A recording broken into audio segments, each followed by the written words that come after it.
إن الحمد لله نحمده ونستعينه ونستغفره ونعوذ بالله من شرور أنفسنا وسيئات أعمالنا من يهده الله فلا مضل له ومن يضلل فلا هادي له أشهد أن لا إله إلا الله وحده لا شريك له وأشهد أن محمدا عبده ورسوله أما بعد.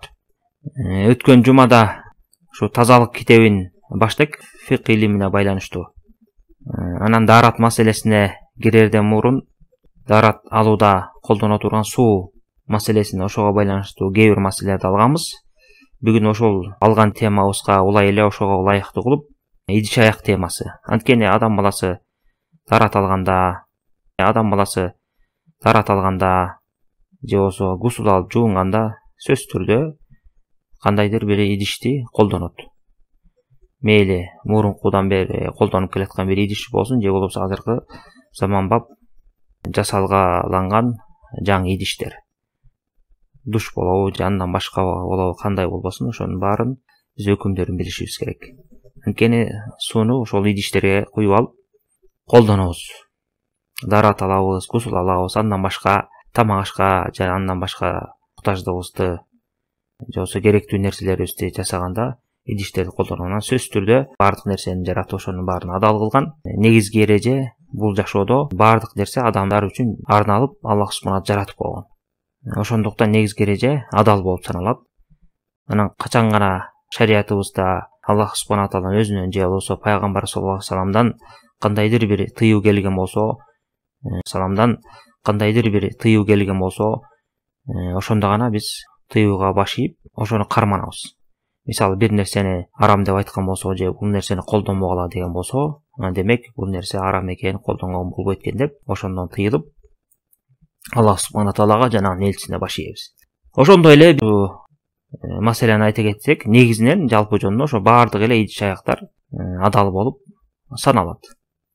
Баягы негизги эрежени карманабыз. Анан экинчисинен эми идиш аяктардын көп түрү бар да. Мисалы ар кандай металлдардан жасалат, ар кандай буюмдардан, каражаттардан жасалат. Мисалы темир бар, темирдин түрү, металл ошого окшогон, же болсо пластик, жыгач, ошого окшогон идиштер бар да. Мына ошолордун өкүмүн билишибиз керек. Жогоруда айткандай, жыгачтан жасалган темир жана ошонун түрү, металл, мейли ошо баалуу металл болсун, же жөнөкөй металл болсун, же пластик, же желим, ушундан жасалган баардык идиш аяктар адал болуп саналат. Ошол идиш аяк менен колдонуп дарат алып жуунуп же тамак ичсе болот. Эми ошондой эле кирген бизде эң негизги болгон баалуу болуп саналган алтын күмүш бар. Мына ошо алтын күмүштүн өкүмү колдонууда башка ошо металл, башка каражаттардан айырмаланып, шариятта өкүмү башкача келген. Биздин шариятта күмүш менен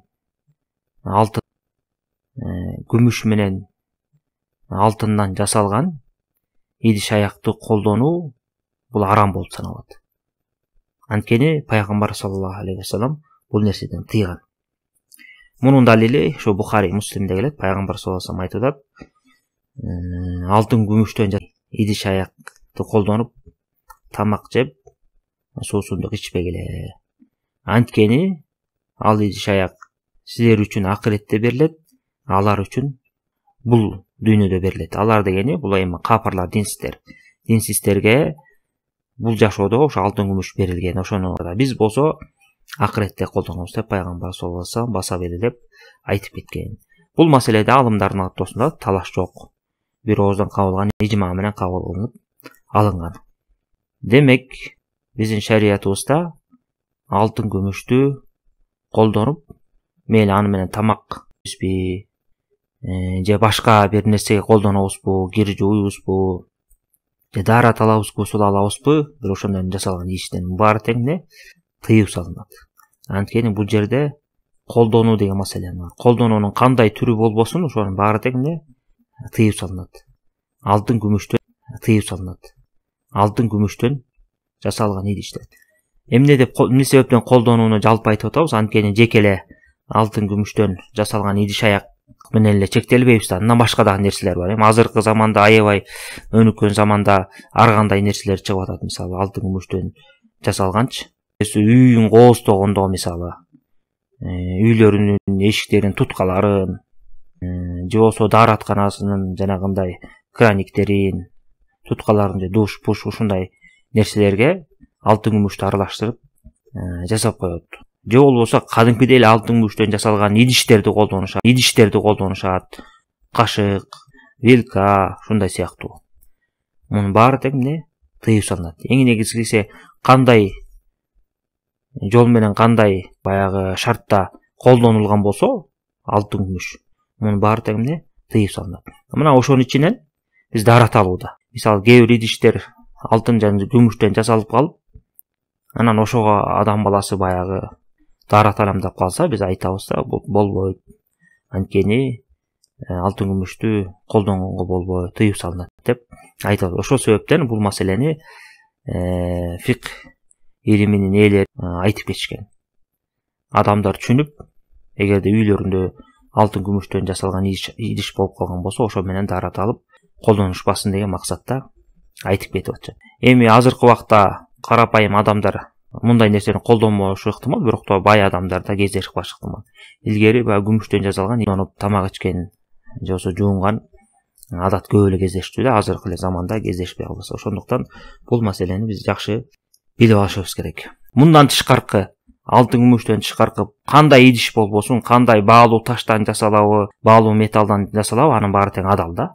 Мисалы бир идиш оттон чыкты деп боло ошого алмасты аралаштырып, же болбосо кабухар, баалуу таштарды аралаштырып жасап койсо, мунун баары тең адал боло берет.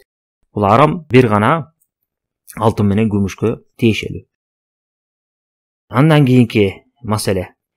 Эгерде ошо алтын күмүш арам экенин билдик, эгерде ошо алтын күмүштү кээде мисалы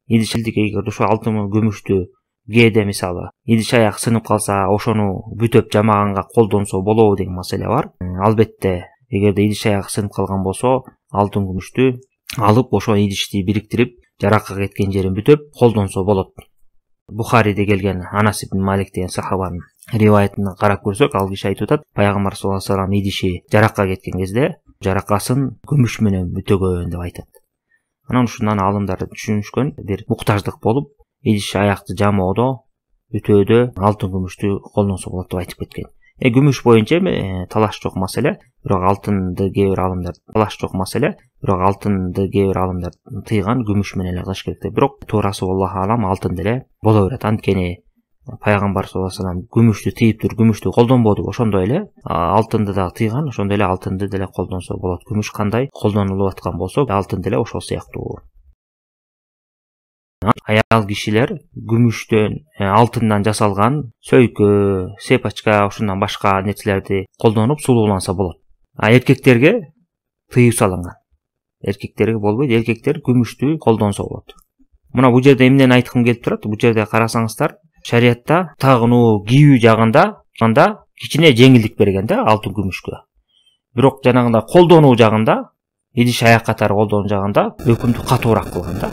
Анткени идиш аяк катары колдонуу жагында аял эркек болсун баарына бирдей тыюу салган, арам болбойт. Кийүү, тагынуу жагында аялдарга уруксат берилип атат алтын. Мисалы алтын саат болуп калсын, алтын шакек же сепичка же сөйкө болуп калсын, аялдарга тагынса болот, бирок эркектерге болбойт. Ошондуктан айта турган маселе, идиш аяк катары колдонуу жагында шарият катуу тыюу салган. Бул эркек аялдардын баарына тең бирдей тиешелүү. Андан кийинки маселе. Эгерде адам баласы мисалы күмүштөн же бирөө белекке берип келип калган болсо, бирок аны мындай сувенир катары эле илип коет, аны колдонбойт идиш аяк катары. Ушундай кылса болобу деген маселе. Ооба, бул да алымдардын арасында талаш маселе, бирок туурасы аны эгерде идиш аяк катары колдонбой эле жөн эле сулуулук катары, сувенир катары коюп койсо ал болот. Анткени эмнеге мындай деп атабыз? Анткени хадисте алтын күмүштүн идишинен тамак ичип, суусун ичпегиле деп айтты. Демек бул ушу тамак жагына тиешелүү, колдонуу жагына гана ушул өкүмдү берди пайгамбар саллаллаху алейхи вассалам. Бирок да ал үйдө турганы, кооздук үчүн жасалып, ошондуктан ушундай деп айткан алымдардын ою туурараак. Андан кийинки маселе, эми биздин заманда азыр аз болуп калса дагы, мурунку заманда көп кездешкен териден идиш аяктар көп болгон да, териден жасалган буюмдар. Азыркы убакта тоого, жайлоого чыккан адамдар колдонушат, айрыкча бейсап, бейбайлар. Мисалы териден жасалган идиштер мурун көп болгон. Жосы идиш аяктары териден каптап жосы өзүнө эле жасаганда, чана эчкинин терисинен жасалат. Же саба деп коет. Куйдун терисинен жасалган чоң идиш ошо кымызды куюп алып, кымызды даярдашат. Ушунун өкүмдөрү кандай? Муну да билишибиз керек. Анткени адам баласы кээ сапарга чыгып же талаада жүрүп, мисалы териден жасалган чаначка суу куюп алып, ошо менен дарат алып калышыктан же андан башка нерсеге колдонуп калышыктан ошондо өкүм билиш керек да, бул тери эмне колдонсо болобу деп эле да. Албетте биздин шариятыбызда этин жегенге боло турган малдын терисин колдонгонго уруксат берген. Эми бул эки түрдүү, эти желе турган мал жандыктын териси эки түрдүү болуп калат. Биринчиси, мисалы адам баласы ошо бисмилланы айтып, кадимкидей адалдап, мууздап соет. Андан кийин терисин алып пайдаланат. Албетте ошондой мууздап сойгондон кийин анын терисин же ашатылбасын. Таза болуп саналат шариятта. Экинчи түрү болсо, эти желинген мал өлүп калган болот. Мисалы мууздаганга чейин эле кандайдыр бир себептер менен учуп өлдү же бирөө өлтүрүп койду же бири-бирине кол салды малдар. Ошонун натыйжасында өлдү же муунуп өлдү, иши кылып өлүп калды деп коелу. Анан ошонун терисин колдонсо болобу деген маселе бар. Ооба, анын терисин колдонсо болот, бирок мына ашатылгандан кийин. Ашатып, андан кийин анан колдонсо болот, тазарат. Анткени ашатуу ошол арам өлүп калган малдын терисин таза кылат. Бухари, Муслимден беле хадисте пайгамбар саллаллаху алейхи вассалам анан ошондо кээ бир сахабалар айтат да, бул терисин алып пайдаланбайсыңар дегенде бул өлүп калган дегенде, ал өлүп калган малдын эти арам болгон, териси арам эмес, ашатып пайдалангыла деген да. Жана ошондой эле Муслимден келген башка бир хадисте пайгамбар саллаллаху алейхи вассалам кайсы тери ашатылган болсо ал тазарат деп айткан. Демек, ошо өлүп калган жандыктын терисин алып ким ашаткан болсо, ал таза деген өкүмдү алат жана аны колдонсо болот. Ашатуу деген кээ бир туугандар түшүнбөй калышы ыктымал. Терилерди тазалап, иштетип, колдонгонго ылайыктуу кылып жасоону ашатуу деп айтат. Илгери биздин ата бабалар азыр деле колдонушкан нерселерди колдонушуп, тазартып, колдонгонго ылайыктуу кылышкан да. Азыркы заманда болсо эми завод, фабрикаларда химиялык заттар менен же андан башка дары-дармек менен тез эле ашатып алышат.